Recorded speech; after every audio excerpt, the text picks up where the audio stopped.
ഞണ്ടിൻ്റെ വലിയ കാല് അത് പൊട്ടിക്കുമ്പം അതിനകത്ത് നിന്ന് ആ മാംസമൊക്കെ ചാടിപ്പോകാതിരിക്കാൻ വേണ്ടി ഞാനൊന്ന് തിളപ്പിച്ചിട്ടാണത് പൊട്ടിക്കുന്നത്. അപ്പോൾ അതിന് വേണ്ടി അകത്തൊന്ന് ചെറിയ കാല് നമ്മൾ കറിക്കിടും, വലിയ കാല് ഒന്ന് തിളപ്പിക്കാൻ വെച്ചിട്ടുണ്ട്. അപ്പോൾ പൊട്ടിക്കുമ്പോൾ ആ മാംസമൊന്നും അതിനകത്തുനിന്ന് പോകത്തില്ല.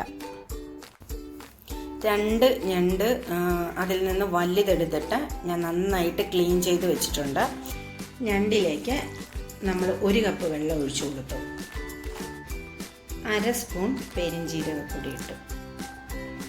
1/4 സ്പൂൺ അളവിൽ ഉപ്പിട്ടു. മഞ്ഞൾപ്പൊടിയാണ് 1/4 സ്പൂൺ ഇട്ട് കൊടുത്തു. ഇനി ഇതെല്ലാം കൂടെ നമുക്കൊന്ന് വേവിച്ചെടുക്കാം.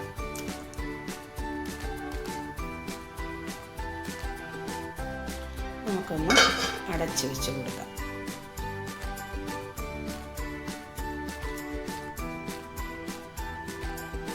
ഇത് നമ്മൾ പുഴുങ്ങി വെച്ച ഞണ്ടാണ്. ഇത് നമുക്ക് ഒന്ന് പൊട്ടിച്ച് ചേർത്ത് കൊടുക്കാം.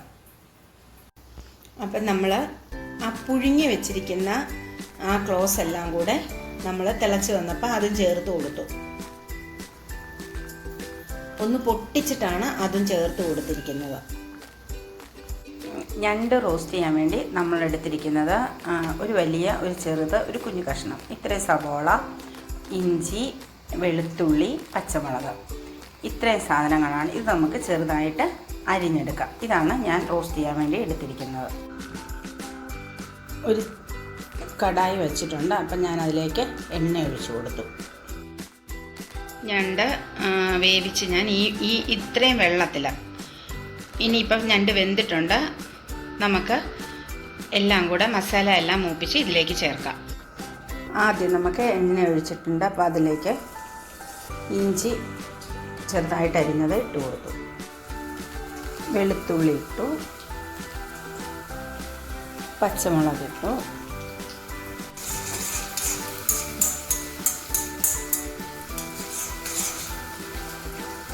സവോള. ഞണ്ടിന് ഉപ്പ് ചേർത്തത് കൊണ്ട് കുറച്ച് ഒന്ന് സവോള വാടി കിട്ടാൻ വേണ്ടി ഇച്ചിരി ഉപ്പ് ചേർത്താൽ പെട്ടെന്ന് സവോളയൊന്ന് നമുക്ക് വാട്ടിയെടുക്കാൻ പറ്റും. അപ്പോൾ അതുകൊണ്ട് നമ്മൾ ഉപ്പും ചേർത്ത് ഇത് നന്നായിട്ട് വഴറ്റിയെടുക്കും. ഒരു തക്കാളി, അപ്പോൾ ഇതിൻ്റെ പകുതിയാണ് ഞാൻ ചേർക്കുന്നത്. ഒരു തക്കാളി മുഴുവനും ചേർക്കുന്നില്ല, പകുതി ഞാൻ ചെറുതായിട്ട് അരിഞ്ഞ് ഇതിനകത്ത് വഴന്നു വരുമ്പോൾ ചേർത്ത് കൊടുക്കുന്നുണ്ട്. തക്കാളി ചേർത്ത് കൊടുത്ത് 1 സ്പൂൺ അളവിൽ മുളക് പൊടി ചേർത്തു. 2 സ്പൂണ് മല്ലിപ്പൊടി നമ്മൾ ചേർത്ത് കൊടുത്തു. 1/4 സ്പൂണ് മഞ്ഞൾപ്പൊടിയും ചേർത്ത് കൊടുത്തു. ഈ പൊടിയുടെ പച്ചമണം എല്ലാം നന്നായിട്ട് മാറിക്കഴിയുമ്പം ഇത് നമുക്ക് വേവിച്ച് വെച്ച ഞണ്ടിലേക്ക് ചേർത്ത് കൊടുക്കാം.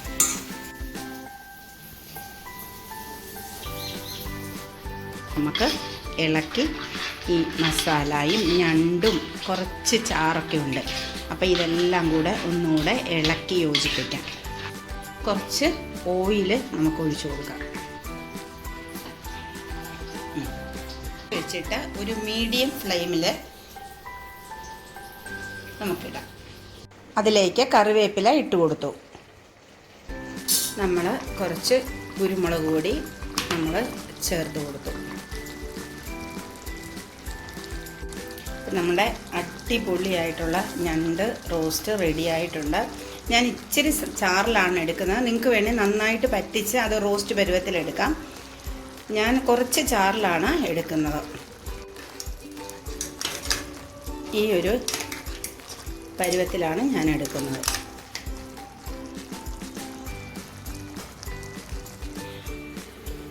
എല്ലാവർക്കും ഇഷ്ടമായെന്ന് വിചാരിക്കുന്നു. നിങ്ങൾ ട്രൈ ചെയ്ത് നോക്കണം. ഒത്തിരി ഇൻഗ്രീഡിയൻസ് ഒന്നും വേണ്ട, പെട്ടെന്ന് തന്നെ നമുക്ക് തയ്യാറാക്കാം. Okay, thank you.